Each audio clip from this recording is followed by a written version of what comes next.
মামার তাতান্দুল মার পক্ষ থেকে লাল গোলাপ শুভেচ্ছা ক্যাম্পাসের পক্ষ থেকে লিল্লাহে তাকবীর, লিল্লাহে তাকবীর।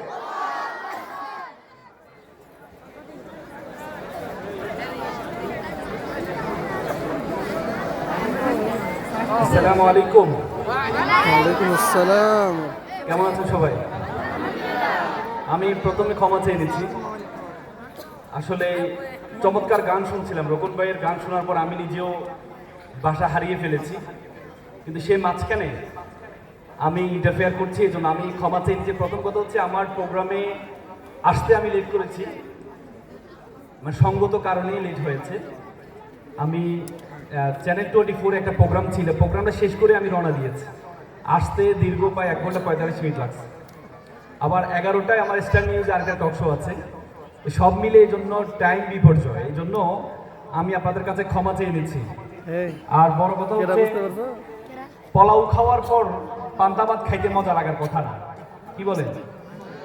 হ্যাঁ, এত সুন্দর গান শোনার পর আপনাদের চেহারার মধ্যে মনে হচ্ছে যে ভাইয়া করে কিল দিয়ে এখান থেকে সরাই দিই।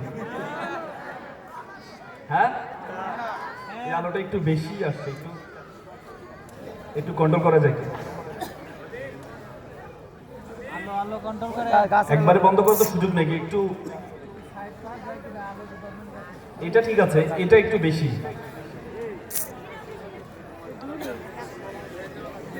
আলোটা দেওয়ার কথা ছিল আপনাদের দিকে, কিন্তু আপনারা তো এমনি আলোকিত।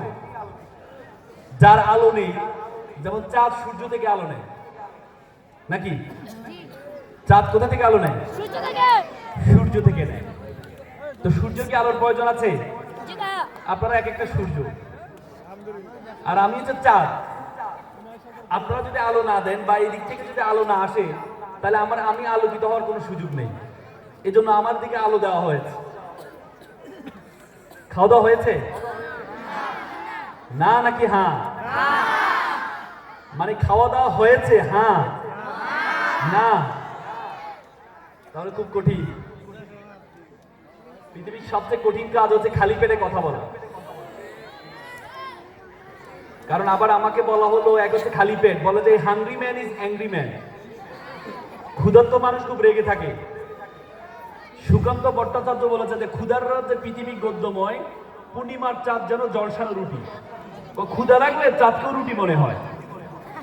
সেখানে আমাকে বলা হলো বক্তৃতা দেওয়ার জন্য। বক্তৃতা মানে বক যোগ তিতা, মানে তিতা বক বোকানি। This is really rigid, really difficult to listen bitter speech in empty stomach. খালি পেটে তিতা বক বোকানি শোনার কথা না, শোনার কথা। কিন্তু আমি বিশ্বাস করি এখানে যারা বসে আছো তোমরা সবাই বদরের সৈনিক। কিসে বদর? কি বড় পেটে হয়েছে নাকি খালি পেটে হয়েছে? বড় পেটে, খালি পেটে। তার চেয়ে বড় কথা হচ্ছে তোমরা তানজিমুল উম্মার শিক্ষার্থী। তানজিম তার নামের মধ্যে পরিচয় বহন করে। তানজিম শব্দের অর্থ কি? সুশৃঙ্খল। আর উম্মা মানে জাতি। যারা জাতিকে ডিসিপ্লিন এবং শৃঙ্খলা শিখায় তারা হচ্ছে তানজিমুল উম্মা। ছোটবেলা একটা কবিতা বলেছিলাম যে নামের বড়াই করো না তো নাম দিয়ে কি হয়, নামের মাঝে পাবে না তো সকলের পরিচয়। আজকে তোমাদের কাছে এসে বলতে ইচ্ছে করছে যে নামের বড়াই করো তোমরা, নাম দিয়ে সব হয়, নামের মাঝে পাবে তানজিমুল উম্মার পরিচয়। বাংলাদেশের ইতিহাসে, বাংলাদেশের মাদ্রাসা শিক্ষা ব্যবস্থায় একটা রেভলিউশন নিয়ে আসছে তানজিমুল উম্মা। আগে আমরা মাদ্রাসা শিক্ষা ব্যবস্থায় এক কেন্দ্রিক শিক্ষা ব্যবস্থা, শুধুমাত্র অ্যারাবিক পড়ানো হতো। এক সময় আমরা ইংরেজি শিক্ষাকে হারাম মনে করতাম, এই জন্য পুরো শিক্ষা ব্যবস্থাটা আমরা বামদের হাতে তুলে দিয়েছি। এক সময় আমরা গণতন্ত্রকে হারাম মনে করতাম, এই জন্য রাষ্ট্র ব্যবস্থা আমরা বামদের হাতে তুলে দিয়েছি। এক সময় মিডিয়াকে আমরা হারাম মনে করতাম, সেই মিডিয়া বামদের হাতে তুলে দিয়েছি। কিন্তু তানজিমুল উম্মার মতো শিক্ষা প্রতিষ্ঠান আমাদেরকে শিখিয়েছে আল্লাহ তাআলা সেই নির্দেশনা, ইকরা বিসমি রাব্বিকাল্লাযী খলক, পড়া তোমার প্রভুর নামে, তিনি তোমাকে সৃষ্টি করেছেন। প্রথম তোমার পড়াশোনা হবে কোরআনিক নলেজ, দ্বিতীয় দ্বিতীয় যে শিক্ষা, খলাকাল ইনসান মিন আলাক, তিনি তোমাকে জমাট বাঁধা রক্ত থেকে সৃষ্টি করেছেন, মানে জীববিজ্ঞান শিখিয়েছেন। আল্লাহ বলেছেন তুমি শুধু প্রথমে তোমার নলেজ হবে ধর্মীয় নলেজ, দ্বিতীয় যে নলেজটি হবে সেটি হচ্ছে জাগতিক নলেজ। অথচ আমরা মানুষের শিক্ষা ব্যবস্থা এতদিন শুধুমাত্র ধর্মীয় নলেজের উপরে এমফাসাইজ করতাম। অথচ আল্লাহ তাআলা কোরআনে বলেছেন রব্বানা আতিনা ফিদ দুনিয়া হাসানাতাও ওয়া ফিল আখিরাতি হাসানাতাও, দুনিয়া এবং আখিরাতের দুটি সমান্তরাল হাসানা চাইতে হবে আমাদের। আর তানজিমুল উম্মাহ সেই রেভলিউশন নিয়ে আসছে যে দুনিয়া এবং আখিরাতের দুটির সমন্বয় যে নলেজ, সেই নলেজের ব্যাপারে একটা এক্সাম্পল ক্রিয়েট করেছে তানজিমুল উম্মাহ। যে কোরআনের পাশাপাশি আমাকে জাগতিক নলেজ জানতে হবে, কোরআনের পাশাপাশি আমাকে জাগতিক নলেজ জানতে হবে। আজকে তানজিমুল উম্মাহ শিক্ষার্থীরা, তোমরা এখান থেকে শিখতে হবে, তোমরা এমন কিছু যোগ্যতা অর্জন করতে হবে, তোমরা এমন কিছু নলেজ অর্জন করতে হবে। আজকে আমাদের দেশে সবচেয়ে বেশি কথা হচ্ছে একটি বিষয় নিয়ে, যে শরিয়া আইন বাস্তবায়ন, শরিয়া আইন বাস্তবায়ন। কেউ বলছে কেউ শরিয়া আইন চায় না, ইসলামিক কোড করতে পারে তারা শরিয়া আইন চায় না। আবার কেউ বলছে আমরা শরিয়া আইন চাই, তবে আমরা উদু ইলা সাবিলি রাব্বিকা বিল হিকমা, আমরা হিকমত সহকারে চাই, আমরা হিকমত সহকারে চাই। আজকে তানজিমুল উম্মাহ শিক্ষার্থীরা সেটা এক্সাম্পল ক্রিয়েট করতে হবে। না এখানে বসো। শরীয়তের শরিয়া বিধান এস্টাবলিশ করার ক্ষেত্রে শরীয়তের কিছু নিয়ম কানুন আছে, এটাকে বলে তাদাররুজ। তাদাররুজ মানে গ্রাজুয়ালিজম, মানে শরিয়া আইনের ধারাবাহিকতা। প্রথম দিনে যদি শরিয়া আইন প্রতিষ্ঠা করতে যায় তাহলে একটা বিস্ফোরণ হবে। আমাদের রাসূল আমাদের কি শিখিয়েছেন? মদিনা শিখিয়েছেন, মদিনায় মদিনা যেটা আমাদেরকে শিখিয়েছেন, পুরোপুরি ক্ষমতায় তখন ওনার ছিল না, এই জন্য মদিনা উনি একভাবে চালিয়েছেন। যখন মক্কায় পরিপূর্ণ ক্ষমতা পেয়েছেন তখন তিনি আরেকভাবে চালিয়েছেন। যদি একদিনে শরিয়া আইন বাস্তবায়ন করা যেত তাহলে আল্লাহ তাআলা 23 বছর ধরে কোরআনকে বিভিন্ন সময় অবতীর্ণ করতেন না। একদিনে হেরা গুহায় গিয়ে জিবরাইল রাসূলকে পুরো কোরআনটা দিয়ে দিতে পারতেন, কিন্তু দেন নাই। কেন দেন নাই? কারণ কোরআন তাদাররুজে বিশ্বাসী। দারাজা শব্দ হচ্ছে সিঁড়ি যেরকম একটা একটা করে তৈরি হয়, শরীয়তের বিধানও একটা একটা করে তৈরি করতে হবে। আল্লাহ রাসূল ইবনে আব্বাস রাদিয়াল্লাহু তাআলা আনহুর হাদিস, আল্লাহ রাসূল মুআয ইবনে জাবালকে যখন মুআয ইবনে জাবাল রাদিয়াল্লাহু তাআলা আনহুকে যখন ইয়েমেনে পাঠাচ্ছিলেন, তখন মুআয ইবনে জাবাল রাদিয়াল্লাহু তাআলা আনহুকে বলেছেন, হে মুআয, তুমি ইয়েমেনে যাচ্ছ, তারা হচ্ছে আহলি কিতাব, তোমার প্রথম কাজ হবে তুমি সেখানে গিয়ে তাদেরকে একাত্মবাদের ঘোষণা দিবা। তারা যদি একাত্মবাদটা মেনে নেয়, দ্বিতীয়ত তুমি তাদেরকে শিখাবা, নামাজের কথা বলবা। পরবর্তীতে তারা যদি নামাজও মেনে নেয়, পরবর্তীতে তুমি তাদেরকে জাকাতের কথা বলবা। তার মানে আল্লাহর রাসূল আমাদেরকে শিখিয়েছে কিভাবে গ্রাজুয়ালি শরীয়তকে এস্টাবলিশ করতে হয়। সুতরাং এখানে যারা শিক্ষার্থীরা আছো, তোমরা শুধুমাত্র ইহকালের নলেজ অর্জন করলে হবে না, সাথে সাথে জাগতিক নলেজ দুটিকে সমানভাবে যখন তুমি মাথায় নিবা তখন তোমার কাছে শরিয়াটা অনেক বেশি ক্লিয়ার হয়ে যাবে। পারবা তো ইনশাআল্লাহ? তোমাদেরকে আমি কয়েকটা পরামর্শ দিয়ে কথা শেষ করব। তোমরা এখানে যারা আছো, প্রথম পরামর্শ হচ্ছে you have to B A, প্রথমে তোমরা এখানে যারা আছো প্রথমে নিজের সম্বন্ধে একটু ধারণা নিতে হবে তোমাকে। সক্রেটিস বলেছেন নো দাই সেলফ, নিজেকে জানো। আল্লাহ তাআলা কোরআনে বলেছেন ওয়া ফি আনফুসিকুম, তুমি তোমাকে জানো। Who are you, where you want to go, তুমি কে, তুমি কোথায় যেতে চাও। উপমহাদেশ সেরা কবি ফরিদউদ্দিন বলেছে উনসু মাতলু বেজাহা দরগাহা হার তুরিগো বাজুগো খুদ্দেশা। পৃথিবী যাকে খুঁজে বেড়াচ্ছে তুমি সেই ব্যক্তি, তুমি তোমাকে খুঁজে বের করো। আগে তুমি তোমার সম্বন্ধে জানো, তুমি কে। তোমরা যারা 2006 সালে একটা অপটিক্যাল ফাইবার স্টেশন করা হয়েছিল বাংলাদেশে কক্সবাজারে, একটা অপটিক্যাল ফাইবার স্টেশন, এটা সেই Portugal, Spain, Singapore, Malaysia, Philippines হয়ে আমাদের কক্সবাজারের সাথে যুক্ত হয়েছে একটা কেবল তার, যেটার দূরত্ব ছিল 17,500 কিলোমিটার।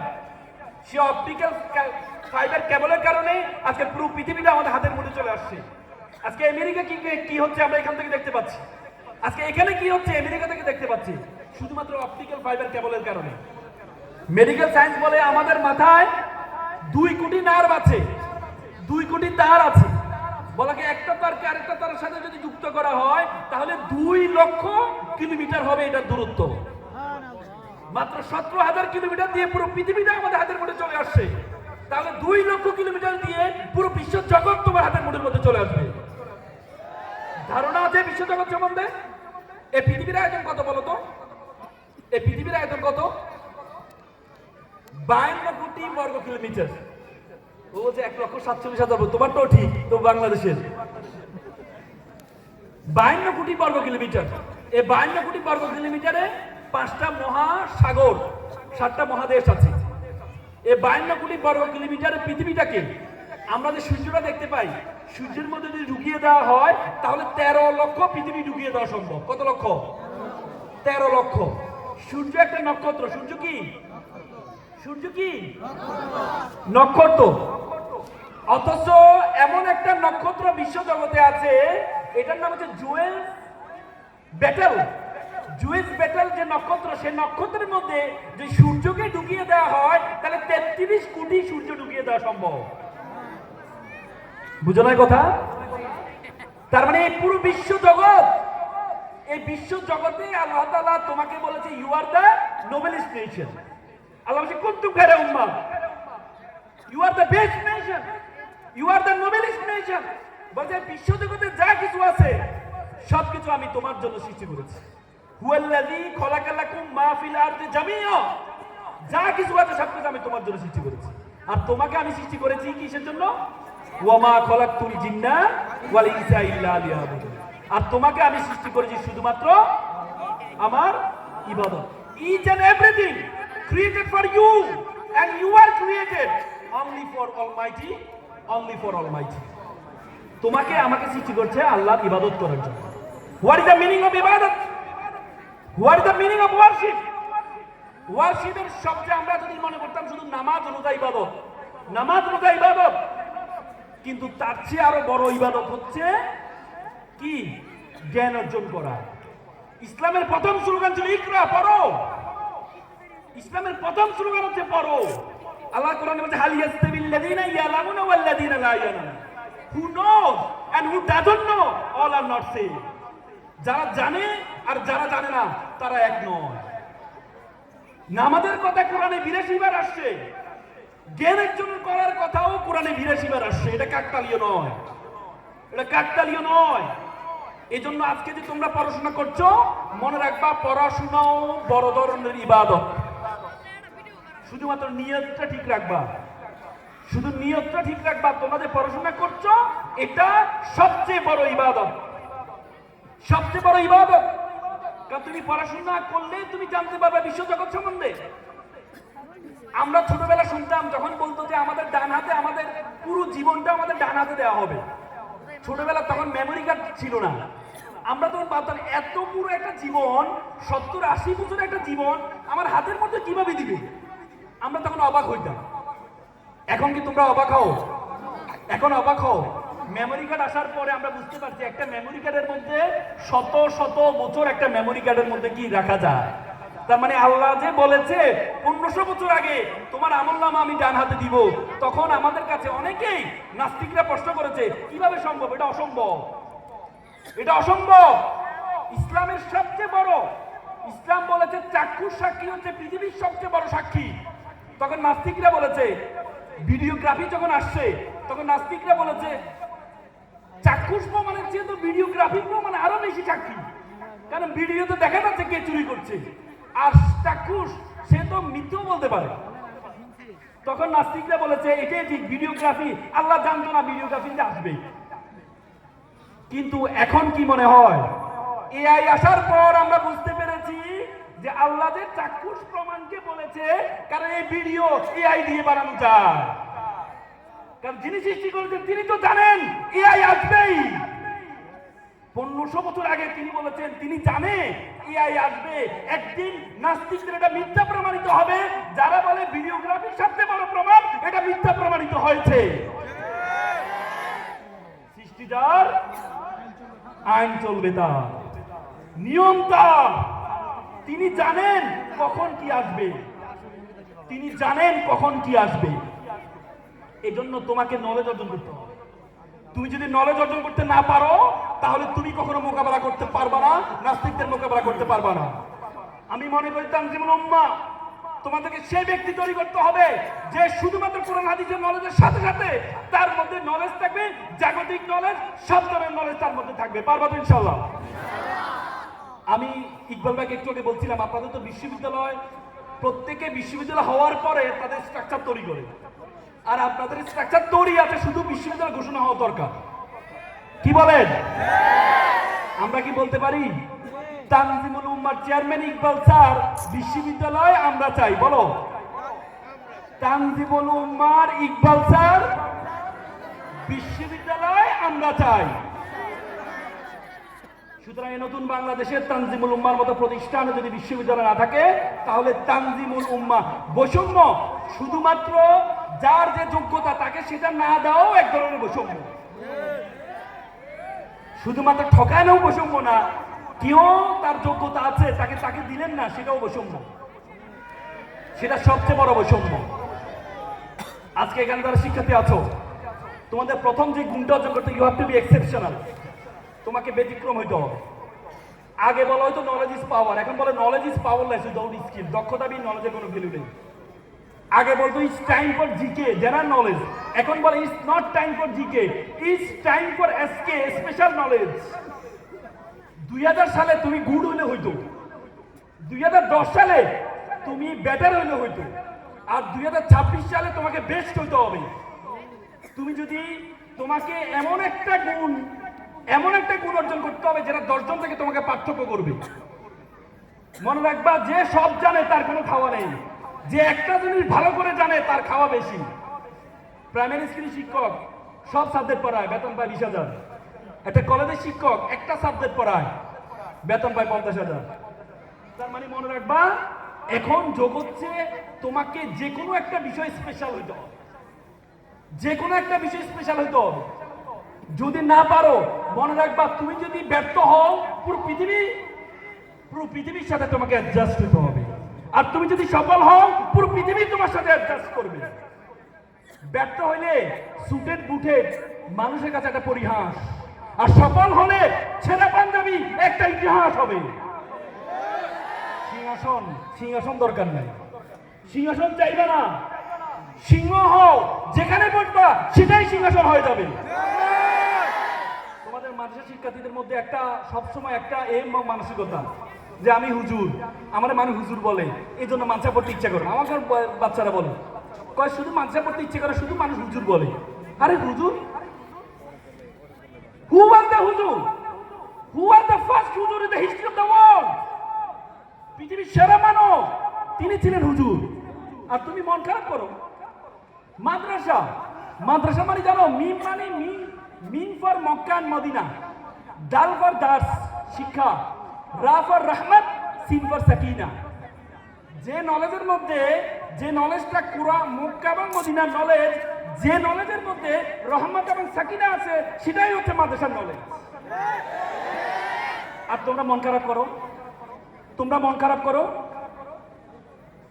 মনে রাখবা, আল ওলামা ওয়ারাসিন আম্বিয়া, ওলামারা হচ্ছে কি নবীদের উত্তরসূরি। মনে রাখবা, এখন আলেম হওয়া সবচেয়ে বড় ক্যারিয়ার। তোমরা সবাই অন্যদিকে দৌড়াও না। মনে রাখবা, বাংলাদেশের এখন আইকনিক ফিগারে পরিণত হয়েছে আলেমরা। এক একটা আলেম একটা আইকনিক ফিগার। বাংলাদেশে কোন ধরনের সমালোচনার ঊর্ধ্বে যদি কোনো ব্যক্তি খোঁজো, তাহলে তুমি আলেমদেরকে খুঁজতে হবে। মিজানুর আজহারী, আমাদের হুজুররা আইকনিক ফিগারে পরিণত হয়েছে। তো সুতরাং তোমরা হুজুর হইলে লজ্জা পাওয়ার কিছু নেই। এখন যুবকদের আইকনে পরিণত হয়েছে, ওই দিন একজন নায়িকাকে বলা হচ্ছিল, বলছে ইসলামী দল যদি ক্ষমতা চলে আসে আপনি কাকে ক্ষমতা চান? আমি চাই ইসলামী দল। ইসলামী দল ক্ষমতা আসলে তো আপনি যেভাবে পোশাক পরেন এটা পড়তে পারবেন না। সে কি উত্তর দিল জানেন? সে বলেছে, আমি চাই আমার মতো ব্যক্তিকে, ওরা ক্ষমতা এসে আমার মতো ব্যক্তিকে শাসন করুক, শাসন করলে আমি পরিবর্তন হয়ে যাব। আল্লাহু আকবার। আল্লাহু আকবার। কি চাও, কি চাও তোমরা? আলেমরা আজকে প্রত্যেকটা যুবক যুবতীর একটা আইকনিক ফিগারে পরিণত হয়েছে। আলেমরা তো শুধু আলেম হইতে হবে, তোমাদেরকে আলেম হইতে হবে, নিজেদেরকে ছোট ভাববা না। আমাকে বলো তো, সিংহ বনের রাজা কেন বলো তো? সিংহ বনের রাজা কেন বলো তো? সিংহ কি জিরাফের মতো দেখতে বড়? হ্যাঁ, জিরাফের মতো, হাতির মতো মোটা? তাহলে সিংহ বনের রাজা এই জন্য কেন? সিংহ নিজেকে রাজা মনে করে। আমি কয়েকদিন আগে আফ্রিকায় গিয়েছিলাম, পৃথিবীর সবচেয়ে বড় সাফারি, মাসাই মারা সাফারি, প্রায় 500 কিলোমিটার দূরে। সেটাতে আমি একটা ল্যান্ড ক্রুজার গাড়ি নিয়ে, প্রোটেক্টেড গাড়ি নিয়ে আমরা একবার এই ভিতরে, বনের ভিতরে গিয়েছি, যে কিভাবে সিংহরা কাজ করে, প্রাণীগুলো কাজ করে। সেখানে দেখলাম সিংহ যে এলাকায়, আশেপাশে কোনো মানুষ, কোনো প্রাণী নেই, সে উঠে একটা গর্জন দেয়, খাবার খায়, এরপরে ঘুমায়, এরপরে ঘুমায়। মানে তার কি ভাবসাব, তার অ্যাপ্রোচ দেখলে, তার অ্যাপ্রোচ দেখলে দেখবে সিংহ, তোমরা কিছু ভিডিও দেখেছো, সিংহ যখন একবারে বয়স্ক হয়ে যায় তখন মাটি ঘুরে মাটির মধ্যে পড়ে যায়। অনেকে বলে সিংহ নিজেকে নিজে কবর দিয়ে দেয়।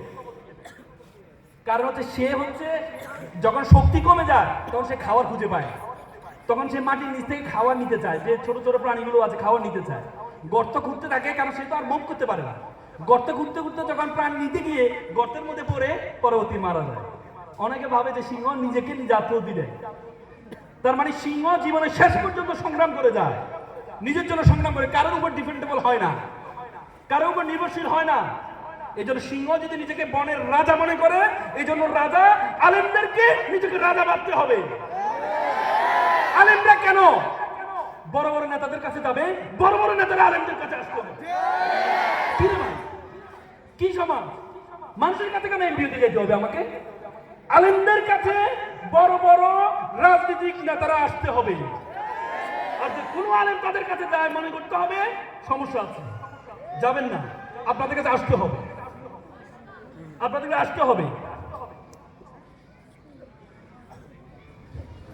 সরি, আমার এখান থেকে 1 ঘন্টা 15 মিনিট লাগবে, এই জন্য আমি অনেক কথা বলার ছিল আপনাদের সাথে। আমি আপনি শুরু করলাম কথা, এর মধ্যে দেখি যে সময়। আমি আপনাদেরকে যেটি বলতে চাই, আমি আর কয়েকটি কথা বলে কথা শেষ করছি, কারণ আমি 40-এর মধ্যে চলে যেতে হবে আমাকে। আপনাদেরকে একটা নলেজ অর্জন করতে হবে, এক্সেপশন। 3টা নলেজ, 3টা ল্যাঙ্গুয়েজ শিখবা। একটা হচ্ছে তোমার মাদার টাং, বাংলা ভাষা, চমৎকার ভাবে জানতে হবে বাংলা ভাষা। বাংলা ভাষা, আমরা বাংলাকে ভালো করে বলতে পারি, নিজের ভাষাটাকে চমৎকার ভাবে জানতে হবে, মাতৃভাষা, মাদার টাং। দ্বিতীয় হচ্ছে ধর্মীয় ভাষা, তোমার ধর্মীয় ভাষা হচ্ছে কি আরবিক, ভালোভাবে জানতে হবে। আমার যারা শুরু, আমি যখন ঢাকা বিশ্ববিদ্যালয়ে পড়তাম, তখন ঢাকা বিশ্ববিদ্যালয়ে একটা ভাষা ইনস্টিটিউট আছে, সেখানে আমি আরবিক এবং সংস্কৃত ভাষা পড়ছিলাম। সংস্কৃত ভাষা পড়ছি হিন্দু ধর্মকে জানার জন্য, আর আরবিক পড়ছি নিজের ধর্মকে জানার জন্য। তো তোমাদেরকে এই ধর্মীয় ভাষা, তৃতীয় হচ্ছে তোমার আন্তর্জাতিক ভাষা, যেটার মাধ্যমে তুমি আন্তর্জাতিকভাবে নিজের ধর্মকে প্রচার করতে পারবা। এই 3টি ভাষা তোমাদেরকে জানতে হবে। পারবা তো? পারবা তো? এখন থেকে শুরু করো। ল্যাঙ্গুয়েজ ক্লাব আছে, ল্যাঙ্গুয়েজ ক্লাবে ভর্তি হয়ে যাও। ডিবেটিং ক্লাব আছে তানজিমুল উম্মাহ, সেখানে ভর্তি হয়ে যাও, ভাষা শিখো। পারবা তো? তারপর হচ্ছে আইটি নলেজ, কম্পিউটার নলেজ। মনে রাখবা, আগামী বিশ্ব একটা গবেষণা আছে, 40 লক্ষ ড্রাইভার তার চাকরি হারাবে, 30 লক্ষ শিক্ষক তার চাকরি হারাবে, কারণ এখন এআই শিক্ষক বের হচ্ছে। 30 লক্ষ ব্যাংকার তার চাকরি হারাবে। এখন আর ব্যাংকগুলো কি, ব্যাংকগুলো কর্মকর্তা দিয়ে চলবে না। আমি কিছুদিন চায়না গিয়েছি, চায়না কোনো ভয় নেই, এটা রোবট আসে আমাদের খাবার দিয়ে যায়, অর্ডার দিব, আবার খাওয়ার টাকাও দিয়ে যায়, খাবারও দিয়ে যায়। তার মানে কি, আগামী বিশ্ব তোমাদের জন্য খুব চ্যালেঞ্জিং হবে। এই জন্য আইটি নলেজ গ্যাদার করতে হবে। মনে রাখবা, বাংলাদেশে 60 লক্ষ বেকার আছে, অশিক্ষিত কোনো মানুষ বেকার নেই বাংলাদেশে। কারণ অশিক্ষিত মানুষ মনে করে যে আমাকে যে কোনো একটা কিছু করে আমাকে সার্ভাইভ করতে হবে। বাংলাদেশে সবচেয়ে বেশি বেকার হচ্ছে শিক্ষিত মানুষ, 60 লক্ষ বেকার। এজন্য আমি চাই না বিশ্ববিদ্যালয়গুলোতে, জাতীয় বিশ্ববিদ্যালয় থেকে পাই প্রতি বছর যে পরিমাণ বের হয় তার 60% বেকার হয়ে যায়। আমি মনে করি তানজিমুল উম্মাহ থেকে তোমরা বের হওয়ার পর তানজিমুল উম্মাহ যখন বিশ্ববিদ্যালয় হবে, তারপর তানজিমুল উম্মাহ থেকে বের হওয়ার পর তোমরা এক একটা বারুদে পরিণত হবা। পারবা তো ইনশাল্লাহ? পারবা তো ইনশাল্লাহ? নিজেকে কখনো ছোট ভাববা না। আল্লাহ তাআলা কোরআনে বলেছেন লাকাদ খালাকনাল ইনসানা ফি আহসানি তাকওয়িম।